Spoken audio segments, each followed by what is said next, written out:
হরে কৃষ্ণ।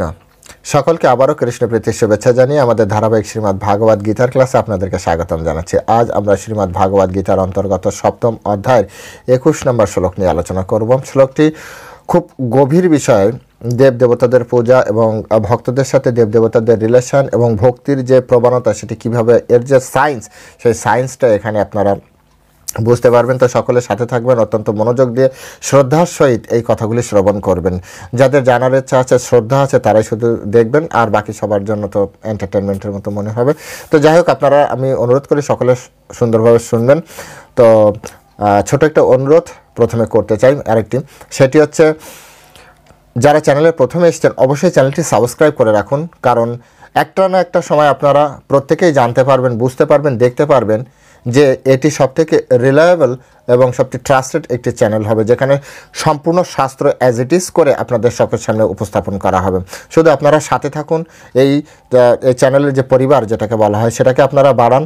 আপনারা প্রত্যেকের কাছে ভিডিওগুলি শেয়ার করুন, আপনার আত্মীয় স্বজন, বন্ধুবান্ধব সকলকে বলুন চ্যানেলটি যাতে সাবস্ক্রাইব করে রাখে এবং এই চ্যানেলের দিকে নজর রাখে। এবং আপনাদের ভিতরে যদি কোনো প্রশ্ন থাকে, সেই প্রশ্নের যথাযথ শাস্ত্রে কী আছে, হ্যাঁ, কাউকে খুশি করা বা কাউকে বিরক্ত করার জন্য নয়, যাদের হৃদয় সৎ বিষয় শোনার আগ্রহ আছে সেই সকল বিষয়রা, সেই সকল বিষয়গুলো, সেই সকল ব্যক্তিগণ, হ্যাঁ, আপনারা এই চ্যানেলের সাথে যুক্ত হন, সততার সহিত, শাস্ত্রের সহিত যথাযথভাবে এখানে উপস্থাপন করা হবে। হরে কৃষ্ণ। তো চলুন শুরু করি। নম ওম বিষ্ণুপাদায় কৃষ্ণ প্রেষ্ঠায় ভূতলে শ্রীমতে ভক্তি বেদান্ত স্বামিনীতি নামিনে নমস্তে সারস্বতী দেবে গৌরবাণী প্রচারিণে নির্বিশেষ শূন্যবাদী পাশ্চাত্য দেশতারিণে বাঞ্ছাকল্পতরুর্ভৈষ্ঠ কৃপা সিন্ধু ব্যবচ পতিতানাং পাবনেভ্যো বৈষ্ণবেভ্যো নমো নমঃ। জয় অনন্ত কোটি বৈষ্ণববৃন্দ কি জয়, শিলা প্রভুপাদ কি জয়, নিতাই গৌর চৈতন্যতে প্রতি প্রেমানন্দে হরি বল। হরে কৃষ্ণ। শ্রীমদ্ ভাগবত গীতা শ্রবণকারী ভক্তবৃন্দ কি জয়। ওম নমো ভগবতে বাসুদেবায়। ওম নমো ভগবতে বাসুদেবায়। ওম নমো ভগবতে বাসুদেবায়। শ্রীমদ্ ভাগবত গীতা সপ্তম অধ্যায় বিজ্ঞান যোগ, শ্লোক নাম্বার 21। जो जो जम जम तनुम भक्त्वा श्रद्धायार्चितुमिच्छति त्वश्वा त्वश्वा अचलं श्रद्धां तामेव विदधाम्यहम्। जो जो जम जम तनुम भक्त्वा श्रद्धायार्चितुमिच्छति त्वश्वा त्वश्वाचलं श्रद्धां तामेव विदधाम्यहम्। হরে কৃষ্ণ। এখন আমরা এই সংস্কৃত শ্লোকে শিল প্রভুপাদ কর্তৃক যে বাংলা ভাষানুবাদ দেওয়া হয়েছে সেই ভাষানুবাদ আমরা শ্রবণ করব। অনুবাদ। পরমাত্মা রূপে আমি সকলের হৃদয়ে বিরাজ করি। যখন কেউ দেবতাদের পূজা করতে ইচ্ছা করে তখনই আমি সেই ভক্তের তাহাতে অচলা শ্রদ্ধা বিধান করি। আমি আরেকবার পড়ছি। পরমাত্মা রূপে আমি সকলের হৃদয়ে বিরাজ করি। যখনই কেউ দেবতাদের পূজা করতে ইচ্ছা করে তখনই আমি সেই ভক্তের তাতেই অচলা শ্রদ্ধা বিধান করি। হরে কৃষ্ণ। জয় শিল প্রভুপাদ কি জয়। তো এখন আমরা শিল প্রভুপাদ কর্তৃক এই সংস্কৃত শ্লোকের উপরে যে ভাষ্য প্রদান করা হয়েছে, তাৎপর্য দেওয়া হয়েছে, সেই তাৎপর্য সাথে শিল বিশ্বনাথ চক্রবর্তী ঠাকুর এবং শিল বলদেব বিদ্যাভূষণ ঠাকুর ওনার যে ভাষ্য এই শ্লোকের উপরে, সেই সেই ভাষ্যের এই 3 ভাষ্যের সার সংক্ষেপ মাধ্যমে আমরা এই শ্লোকটি হৃদয়ঙ্গমের চেষ্টা করব এবং বোঝার চেষ্টা করব যে আসলে এই শ্লোকের মূল মর্মার্থ কী এবং কিভাবে এটি আমাদের পারমার্থিক জীবনে উপকার করে। তো চলুন শুরু করি। এখানে স্পষ্ট করে যে জিনিসটা বলা হচ্ছে সেটা হচ্ছে পরমাত্মা রূপে আমি সকলের হৃদয়ে বিরাজ করি। পরমাত্মা রূপে সকলের হৃদয়ে বিরাজ করছে। আচ্ছা, তারপরে বলছে যখন কেউ দেবতাদের পূজা করতে ইচ্ছা করে, দেবতাদের পূজা করতে ইচ্ছা করে তখন আমি সেই ভক্তের তাতেই অচলা শ্রদ্ধা বিধান করি।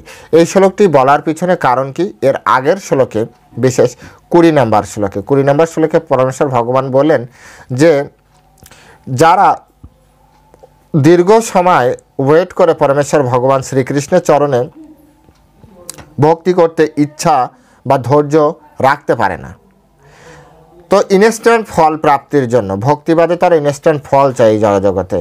আমার বাড়ি চাই, গাড়ি চাই, স্বর্ণ চাই, হ্যাঁ, আমার সুন্দরী স্ত্রী চাই, স্বামী চাই, সন্তান চাই,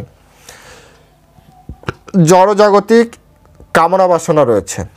তো এই ধরনের ব্যক্তি উত্তম ভক্তি করতে পারে না, কারণ উত্তম ভক্তির লক্ষণ হচ্ছে, রূপ গোস্বামী প্রভুপাদ তিনি বলেছেন, অন্য অভিলাষিত শূন্যম জ্ঞান কর্মাৎ অনাবৃতম আনুকূল্যন কৃষ্ণ অনুশীলনম ভক্তির উত্তমা। অন্য অভিলাষিত শূন্যম, কোনো রকম অভিলাষা থাকলে হয় না। জ্ঞান এবং কর্ম এসব কিছু বাদ দিয়ে অনুকূলে যিনি কৃষ্ণের অনুশীলন, কৃষ্ণ সেবা করেন, যে শুধু কৃষ্ণ সেবা আমার উচিত, কৃষ্ণ সেবা করা উচিত, তাই কৃষ্ণ সেবা করছি। প্রাপ্তি কি হবে তা জানি না, প্রাপ্তি কৃষ্ণের কাছে, আমার প্রাপ্তি কৃষ্ণের কাছে, আমি জানি না কি প্রাপ্তি হবে।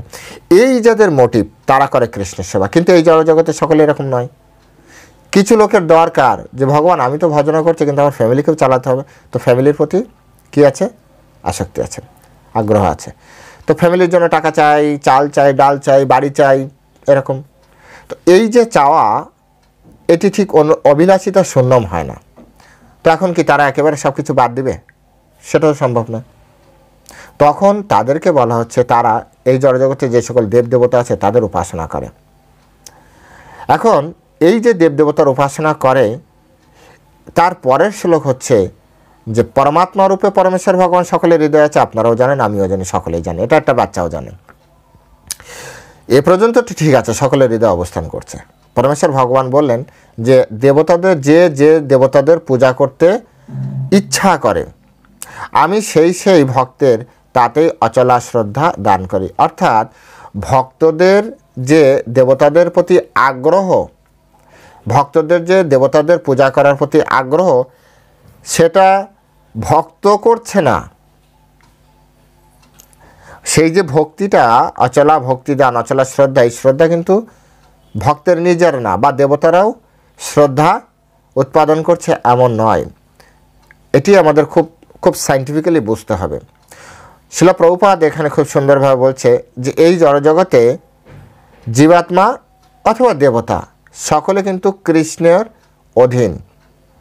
চৈতন্য চরিতামৃতে খুব সুন্দরভাবে এটিকে বোঝানো হচ্ছে, একলা ঈশ্বর কৃষ্ণ, বাকি সব ভৃত্য, যারে জইছে নাচায় সে তৈছে করে নৃত্য। একলা ঈশ্বর মানে একমাত্র ঈশ্বর হচ্ছে কৃষ্ণ পরমেশ্বর, বাকি সব ভৃত্য, ভৃত্য মানে হচ্ছে চাকর। বলুন ব্রহ্মা কি চাকর, শিবজি মহারাজ কি চাকর? এনারা বড় পোস্টে আছে, কিন্তু সেম একটা কোম্পানির মালিক, আর তার আন্ডারে যত ব্যক্তি থাকে, সে যদি ম্যানেজারও হয়, সে যদি বড় অ্যাকাউন্টেন্টও হয়, তথাপি কিন্তু ওই মালিকের চাকর। তো ঠিক একইভাবে শিবজি মহারাজ সংহারকর্তা, কার অধীনে সংহার করছে? কৃষ্ণের অধীনে। বিষ্ণু পালনকর্তা, কার অধীনে পালনকর্তা? কৃষ্ণের অধীনে। ব্রহ্মা সৃষ্টিকর্তা, কার অধীনে? কৃষ্ণের অধীনে। সেই জন্য চৈতন্য চরিতামৃতে এই গোপন একেবারে রহস্যাবৃত তত্ত্ব, যেটি এই কারণে আমরা বুঝতে পারি না, কারণ এটা রহস্যাবৃত। এই কারণে আমাদের বোধগম্য হয় না, কারণ আমরা আমাদের চেতনাকে এখনও পরিষ্কার করতে পারিনি। তা নাহলে এত বৈষ্ণবদের এই বিষয়টি খুব সহজে তাদের হৃদয় বোধগম্য হলো, তারা হৃদয়ঙ্গম করতে পারলো, আমরা কেন বুঝতে পারছি না?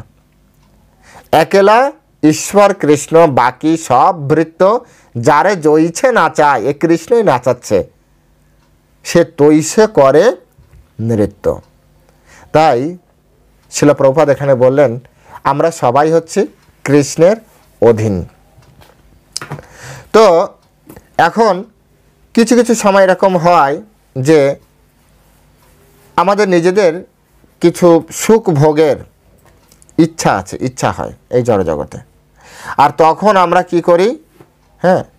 তখন আমরা ওই বিষয়টা যখন ইচ্ছা করি, আর পরমাত্মা হৃদয়ের ভিতরে অবস্থান করে, তিনি তার হয়তো কি কৃপা বলে সেটাকে অনুমোদন করেন এবং বলেন এটা তো আমার দ্বারা হবে না, তুমি এক কাজ করো, অমুকের কাছ থেকে যে তুমি এইটা গ্রহণ করো। তো তখন সেই দেবতার প্রতি যে অচলা শ্রদ্ধা, সেটা কৃষ্ণ নিজে দান করেন। অ্যাকচুয়ালি কৃষ্ণ আমাদেরকে আমাদের যে স্বাধীনতা, সেই স্বাধীনতা হস্তক্ষেপ করতে চায় না, এটি হচ্ছে মূল বিষয়। হ্যাঁ, আমাদের একটা স্বাধীনতা, ক্ষুদ্র একটি স্বাধীনতা দিয়েছেন, ইচ্ছা শক্তি, ইচ্ছা শক্তি দিয়েছেন। আর এই ইচ্ছা শক্তির দ্বারা পরিচালিত হয়ে জীব কি করে, ওই দেবতার প্রতি যার যেখানে কামনা বাসনা, সবাই কিন্তু সব দেবতার পূজা করে না, জানেন তো। দেখবেন আমাদের প্রতিবেশী, খেয়াল করবেন, সবাই সব দেবতার পূজা করে না, সবাই সবার প্রতি শ্রদ্ধা করে, কিন্তু কিছু কিছু ব্যক্তি কিছু কিছু দেবতার একনিষ্ঠ ভক্ত, কারণ ওইখান থেকেই তার সব কিছু প্রাপ্তি হয়। আর অন্য সাধারণরা ওই দেবতাকে লাইট করে। এইভাবে বুঝতে হবে সবাই সব দেবতার প্রতি পূর্ণরূপে আকৃষ্ট না, কেউ কোনো দেবতার প্রতি আকৃষ্ট, অন্য সবাই তার প্রতি শ্রদ্ধা, লাইট শ্রদ্ধা রাখে, হালকা শ্রদ্ধা। লাইট মানে আলো না, লাইট মানে হালকা শ্রদ্ধা রাখে। তো এখন কথা হচ্ছে যে এটি কোন দেবতার প্রতি কার কতটা শ্রদ্ধা হবে, যার আসক্তি যেমন, সেই আসক্তি পূর্তির জন্য যে দেবতা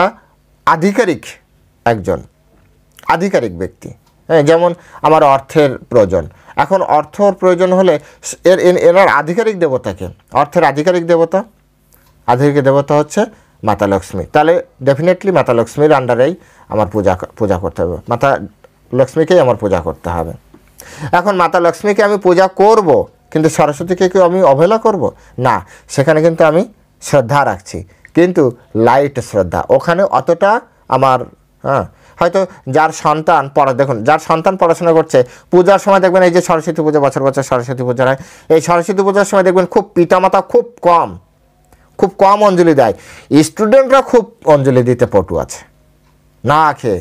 মা বাবা কিন্তু এরকম না, মা বাবা আবার যারা ব্যবসায়ী ঘর তারা গণেশ পূজা করবে, যারা মায়েরা করে কি করে, এই যে লক্ষ্মীর ব্রতের দিন, এটা কি বার, বৃহস্পতিবার, দেখবেন প্রতি বৃহস্পতির, এখন অনেক জায়গা আছে, হয়তো মডার্ন বড় বড় শহরে হয়তো শিক্ষিত মেয়েরা নাও করতে পারে, কিন্তু একটু গ্রামে যান, এখনও পর্যন্ত গুরুবার আর বৃহস্পতিবারে তারা কিন্তু উপবাস করে লক্ষ্মী পূজা দেয় এখনও পর্যন্ত, কিন্তু তারা আবার সরস্বতী পূজা করছে না, তারা আবার শিব পূজার সময় শিবে দেখবেন শিব পূজার সময় মায়েরা যতটা না শিবের মাথায় জল ধরছে, তার থেকে অধিক, আপনি রাস্তায় দাঁড়িয়ে দেখবেন, আমাদের এখানে আসে তো অধিক মেয়েরা, অবিবাহিত মেয়েরা সাথে বেশি জল ঢালে। শিব তো মনে হয় শিবের জল ঠান্ডা লেগে যায় শুধু অবিবাহিত মেয়েদের জল পেতে কারণ ভালো একটা বর চাই। আর যার বিয়ে হয়ে গেছে সে চিন্তা করে না ভালো খারাপ হোক, একটা তো হয়েই গিয়েছে, তা আমার আর জল ঢেলেই বা আর কী হবে। তথাপি অনেকে শ্রদ্ধা রয়েছে, জল ঢালে। জাস্ট বোঝানোর জন্য বলছি, সবাই সব দেবতার প্রতি আকৃষ্ট হয় না। তো কে কার প্রতি আকৃষ্ট হবে, যার যেখানে শ্রদ্ধা রয়েছে। তাই বলছে যখন কেউ দেবতাদের পূজা করতে ইচ্ছা করে, ভগবান তাকে সেই দেবতার প্রতি সেই ভক্তের হৃদয় অচলা শ্রদ্ধা দান করে। এটা ভগবান দান করে না, ওই দেবতা দান করে না, আমাদের ভিতর থেকে শ্রদ্ধা তৈরি হয়। বুঝতে পেরেছেন, শ্রদ্ধা ভগবান দান করে। তাই শিল প্রভুপাদ বলছেন যে পক্ষান্তরে তিনি আমাদের মনোবাঞ্ছা পূর্ণ করার সব রকম সুযোগ সুবিধা প্রদান করেন। অ্যাকচুয়ালি আমাদের মনের ভিতরে যা কিছু আছে সেইগুলি তিনি আমাদের সুযোগ দিচ্ছেন, কৃষ্ণ স্বয়ং আমাদেরকে সুযোগ দিচ্ছেন যাতে আমরা সেই মনোবাসনা পূর্ণ করতে পারি এবং কৃষ্ণের কৃপায় আমরা আমাদের লক্ষ্যবস্তু, কাঙ্ক্ষিত বস্তু আমরা প্রাপ্তি করতে পারি। এখন এখানে একটি প্রশ্ন এসে যায় যে প্রভু, তাহলে এই জড়জগতের সব কিছু যদি খারাপ হবে, তাহলে কৃষ্ণ আমাদের ওই খারাপ বিষয় অনুমোদন করার কি দরকার? এটাই তো হচ্ছে সব থেকে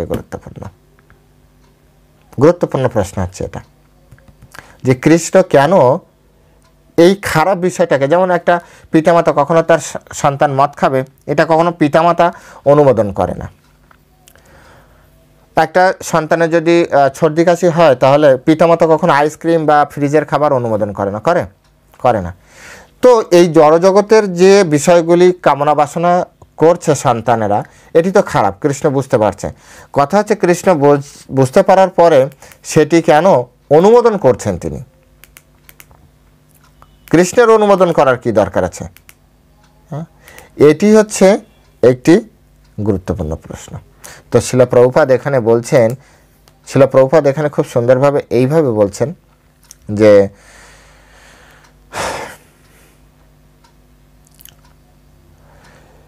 পরমাত্মা রূপে পরমেশ্বর ভগবান যদি সেই সমস্ত সুযোগ সুবিধা না দিতেন, তাহলে আমাদের যে ব্যক্তিগত স্বাধীনতা তার কোনো মূল্যই থাকতো না।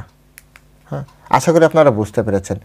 যদি কৃষ্ণ আমাদের এইটুক স্বাধীনতা, এইটুক সুযোগ সুবিধা ভোগ করার স্বাধীনতা না দেয় বা এই সুযোগ সুবিধা না দেয়, তাহলে আমাদের যে তিনি একটা ব্যক্তিগত স্বাধীনতা প্রদান করেছেন, এই স্বাধীনতার কোনো মূল্যই থাকবে না। তাহলে তো আমরা 100% কন্ট্রোল হয়ে গেলাম। তখন আর নরক আর স্বর্গ এগুলোর কোনো ভিত্তি থাকবে না। নরকের সবার চাকরি চলে যাবে। কারণ সব কিছু যখন আমরা কৃষ্ণের দ্বারা 100% নিয়ন্ত্রিত হয়ে কাজ করব, তখন সেই ব্যক্তি কিন্তু নরকে যাবে না। কারণ তার দ্বারা কোনো ভুল যদি হয়, তাহলে দায়ভার পড়বে কার? বলবে আমি তো করি না, আমাকে জোর করে উনি করিয়েছে, আমি কেন নরকে যাব? হ্যাঁ, এই যে বিষয়গুলো, এই বিষয়গুলো আমাদেরকে খুব সায়েন্টিফিক্যালি, মানে খুব বিজ্ঞানভিত্তিকভাবে যুক্তি তর্কের মাধ্যমে, পরীক্ষা নিরীক্ষার মাধ্যমে আমাদের বুঝতে হবে যে কৃষ্ণ যদি আমাদের জোর করে, তাহলে আমাদের ভালো এবং মন্দ উভয়ের দায়ভার কিন্তু কৃষ্ণের। তখন আমার আপনার উপরে কোনো দায়ভার পড়ে না, তখন নরকে কে যাবে? সেই জন্য কৃষ্ণ আমাদের ক্ষুদ্র স্বাধীনতা। দেখুন, আমাদের আলোর দরকার, আমরা বাল্ব তৈরি করতে পারবো, কিন্তু সূর্য তৈরি করতে পারবো না। আমাদের থাকার জন্য ঘর দরকার, আমি থাকার জন্য একটা ঘরের দরকার, আমরা একটা ঘর তৈরি করতে পারবো, কিন্তু এরকম ব্রহ্মাণ্ড তৈরি করতে পারবো না। কৃষ্ণ তো ব্রহ্মাণ্ড তৈরি করতে পারে। বুঝতে পেরেছেন? এগুলো হচ্ছে ক্ষুদ্র স্বাধীনতা। এই যে আমাদের ভিতরে সৃষ্টি প্রবণতা, এগুলো কোথা থেকে আসে? কৃষ্ণ সৃষ্টিকর্তা, আমরা যেহেতু তার অংশ না, তাই আমাদের ভিতরে ওই জ্ঞান ক্ষুদ্র ক্ষুদ্র রয়ে গিয়েছে। এই জন্য আমরা বিজ্ঞানী হই, এই জন্য আমরা এরকম হই। বুঝতে পেরেছেন? আমরা যে হাসছি, আমরা সুন্দর করে, আমাদের ভিতরে যে ভালো বন্ধুত্ব হয়, এটা কিসের জন্য? কৃষ্ণের ভিতরে এই গুণগুলি আছে, কৃষ্ণের ভিতরে এই গুণগুলি আছে, তাই আমাদের ভিতরে এগুলি প্রকাশিত হয়। এছাড়া আর কোনো কারণ নেই, অন্য কোনো কারণ, বা আমাদের নিজে থেকে আমরা কোনো কিছু ইনস্টল করতে পারি না। আমাদের ডিভাইস অতটা স্ট্রং নয়, বা আমাদের এরকম বাইরে কোনো অ্যাপসও পাওয়া যায় না, কোনো কোয়ালিটির অ্যাপস আমাদের ভিতরে আমরা লাগাতে পারি না। সব থেকে এটি হচ্ছে একটা গুরুত্বপূর্ণ সিদ্ধান্ত যে কৃষ্ণ দেয়নি এমন কোনো কিছু আমি আপনি পাবো না। কৃষ্ণের ভিতরে নেই এমন কোনো কিছু আমাদের ভিতরে নেই। আমাদের ভিতরে আছে ক্ষুদ্র ক্ষুদ্র। তাই ভগবান আমাদের যে ক্ষুদ্র স্বাধীনতা দিয়েছে, যেহেতু পরমেশ্বর ভগবান পূর্ণ স্বাধীন, আমরা ক্ষুদ্র, তাই আমাদের ক্ষুদ্র স্বাধীনতা। আর যেহেতু আমরা ওনার সন্তান, তাই উনি আমাদেরকে এগুলি, এই সুযোগ সুবিধাটা দেন।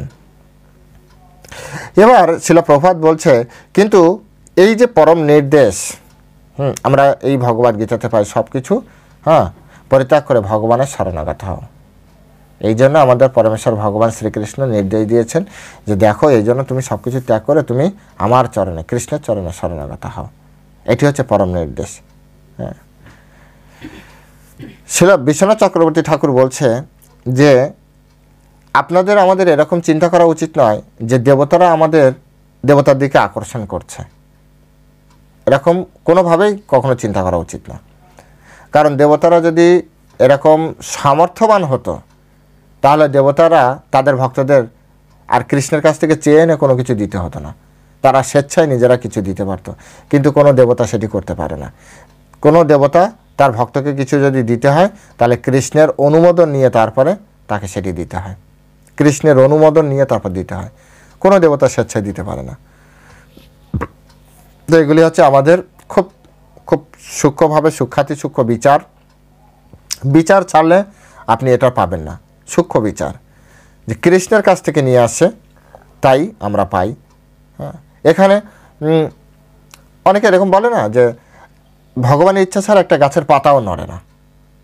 তাহলে আমি ভগবানের ইচ্ছাবিহীন আমি কিভাবে দেবদেবতার করব, পূজা করব? ভগবান চাইবেন আমি কীভাবে দেবদেবতার পূজা করব, এটি অসম্ভব তত্ত্ব। ভগবানের ইচ্ছা, ভগবান আমাকে দিয়ে সেটি করাচ্ছে, কারণ আমি শুধু ইচ্ছা করেছি যে আমি এই জিনিসটা পেতে চাই, আমি এই পেতে চাই, সেই জন্য কৃষ্ণ আমাকে দিয়ে এই করাচ্ছে। ভগবদ্গীতা ভগবান 18 অধ্যায়ে খুব সুন্দরভাবে ভগবান বলেন, তিনি সেখানে কি বলেন, ঈশ্বর সর্বভূতানাম হৃদ্যদেশে তিষ্ঠতি ভ্রমায়ান সর্বভূতানি যন্ত্র আরুরানি মায়ায়া। অর্থাৎ পরমেশ্বর ভগবান সমস্ত জীবের হৃদয়ে অবস্থান করে এবং তিনি এই জীবাত্মাকে দেহরূপ এই যন্ত্রে বসিয়ে আহরণ করিয়ে তিনি মায়ার দ্বারা এটিকে ভ্রমণ করান, কৃষ্ণ ভ্রমণ করান। অর্থাৎ সব কিছুই কৃষ্ণের, কিন্তু এই তত্ত্ব আমাদেরকে বুঝতে হবে। এই তত্ত্ব না জানলে আমরা অহম্বোধে আমরা ধরা খাচ্ছি, আর এই তত্ত্ব জেনে এই জড়জগতে আমরা সুন্দরভাবে বিচরণ করছি। পার্থক্য হচ্ছে তত্ত্ব জেনে সুন্দর আচরণ করা, তত্ত্ব না জেনে অপরাধ করা। দেখুন এই জগতে বৈষ্ণবরাও সুন্দরভাবে প্রসাদ গ্রহণ করার মাধ্যমে কোনো পাপ হবে না। বৈষ্ণবরা যে প্রসাদ খাবে, পেটের খাবার তো দিচ্ছে, শরীর তো চলছে, কিন্তু তাতে পাপ হবে না। পাপ হচ্ছে বাইরের মানুষের। এর পিছনে কারণ কি? যারা বৈষ্ণবের বাইরে আছে তাদের পাপ হচ্ছে। কেন পাপ হচ্ছে? কারণ কৃষ্ণকে দিয়ে খাচ্ছে না। তাই যজ্ঞাশিষ্ট আশিন সন্ত মুষ্টান্তে সর্বকিল বিষয় ভুঞ্জতে তো অঘম পাপা যে পচন্তে আত্মকারণত। যে নিজের জন্য রান্না করে প্রতি গ্রাসে গ্রাসে পাপ ভক্ষণ করে, আর যারা যজ্ঞের অবশিষ্ট অন্নাদি গ্রহণ করে সেই সকল সন্তরা সমস্ত পাপ থেকে মুক্ত হয়। পার্থক্য, সবাই বাজারে যাবে, আলু পটল পেঁয়াজ মানে আপনার ডাল কিনবে, তারপরে ব্যাস ভগবানের সেবা লাগাবে। সবাই এরকম করবে, কিন্তু কারো পাপ হবে, কারো পাপ হবে না। তত্ত্বটা জানতে হবে। এখানে এই জন্য আমাদের এই তত্ত্বটা খুব সুন্দরভাবে জানতে হবে যে আমি যে দেবদেবতার প্রতি শ্রদ্ধা করছি, এই শ্রদ্ধা কি কৃষ্ণ করাচ্ছে না না আমি করছি, নাকি ওই দেবতারা আমাকে দিয়ে করাচ্ছে? দেবতাদের এত পাওয়ার নেই।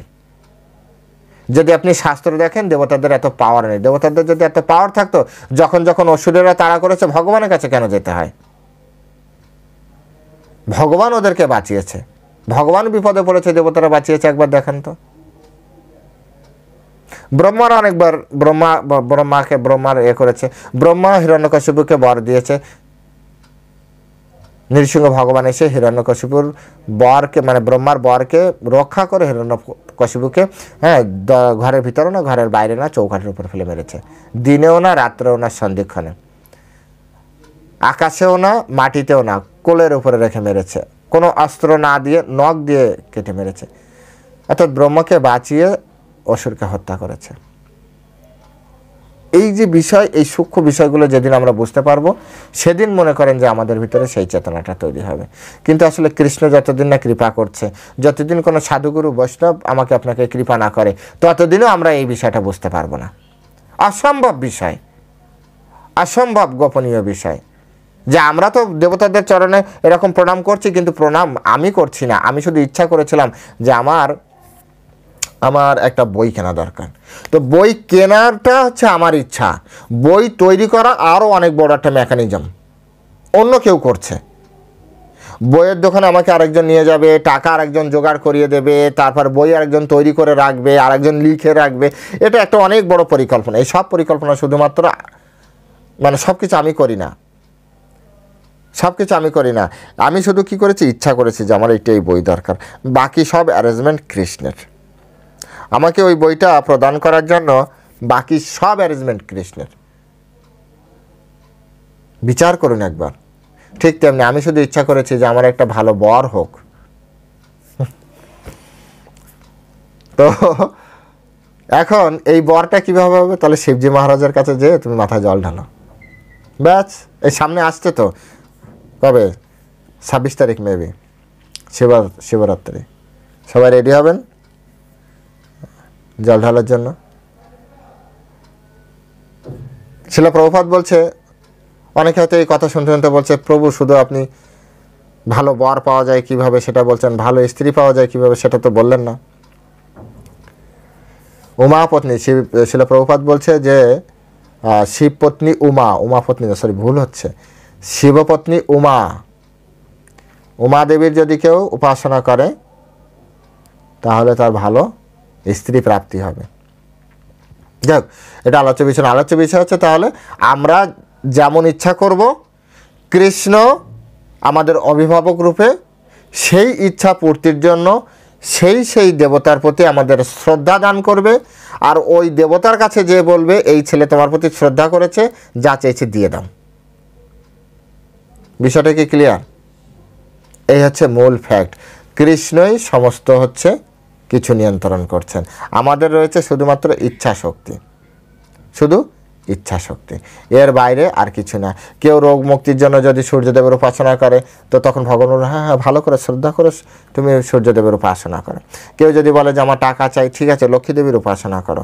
কেউ যদি বলে যে আমার এখন জমিতে জল নেই, তাড়াতাড়ি ইন্দ্রকে ডাকো, ভালো করে শ্রদ্ধা করো, পূজা করো। ইন্দ্রকে ডাকলে ইন্দ্র আমাদেরকেই দিবে। এই যে দেবতাদের প্রতি শ্রদ্ধা কৃষ্ণ কর্তৃক প্রদেয়। এখানে এটি হচ্ছে পরমেশ্বর ভগবান শ্রীকৃষ্ণ এখানে বোঝাচ্ছেন। তিনি পরমাত্মা রূপে সকলের হৃদয়ে অবস্থান করে আমাদের সব কথা শুনে জেনে বুঝে আমাদেরকে দিয়ে এই কর্ম তিনি করাচ্ছেন। কিন্তু তিনি কখনোই চান না যে আমরা এই জড়জগতের কোনো বিষয়ের প্রতি আসক্তি অথবা বিরক্তি অনুভব করি। হরে কৃষ্ণ। আজ এখানেই এই শ্লোকের বিশ্রাম রাখতে চাই। কথা হবে আপনাদের পরবর্তী শ্লোকে। যেতে যেতে ছোট্ট সেই অনুরোধ করি, যারা চ্যানেলে প্রথমে এসেছেন অবশ্যই চ্যানেলটি সাবস্ক্রাইব করবেন। আপনার বন্ধু বান্ধব আত্মীয় স্বজন দেশে বিদেশে যে যেখানে আছে, হোয়াটসঅ্যাপে আছে, ফেসবুকে আছে, অন্য কোনো জায়গায় আছে, প্রত্যেকের কাছে এই ভিডিওগুলি শেয়ার করুন। আমি আপনাদেরকে বলছি, আজ হোক কাল হোক, আপনারা সকলে একদিন জানতে পারবেন যে সবথেকে রিলায়েবল, সবথেকে বিশ্বস্ত, সবথেকে আপনার শাস্ত্রিক কথাবার্তা, শাস্ত্রকে রিপ্রেজেন্ট করার একমাত্র চ্যানেল হবে এই চ্যানেল। তাই এই পরিবারের সাথে যুক্ত থাকুন। এই পরিবারের আপনারা সদস্য, এই পরিবারেরই লোক আপনারা। আমরা সকলে মিলে শিলা প্রভুপাদের যে মোড অ্যান্ড মিশন, সেটাকে স্ট্রংভাবে মানুষের কাছে পৌঁছে দেব, কোনো রকম বিকৃত না করে। কোনো রকম মানে পাওয়ার কিছু নেই এখানে। আমি আমার জায়গা থেকে বলছি যে না, আবার অনেককে আঘাত দিলে, অনেকের সাথে কথা বললে যদি আমাকে কিছু না দেয়, আমার পাওয়ার কিছু নেই। সব ছেড়ে এসেছি শুধু সত্য কথা বলার জন্য। সুতরাং আপনারা যদি সাথে থাকেন, সত্য কথা শাস্ত্রে যেভাবে আছে সেইভাবে বলে যাব। শুধু সকলে আপনারা সাথে থাকুন। তো আজ এ পর্যন্তই। হরে কৃষ্ণ। জয় শিলা প্রভুপাদ কি জয়।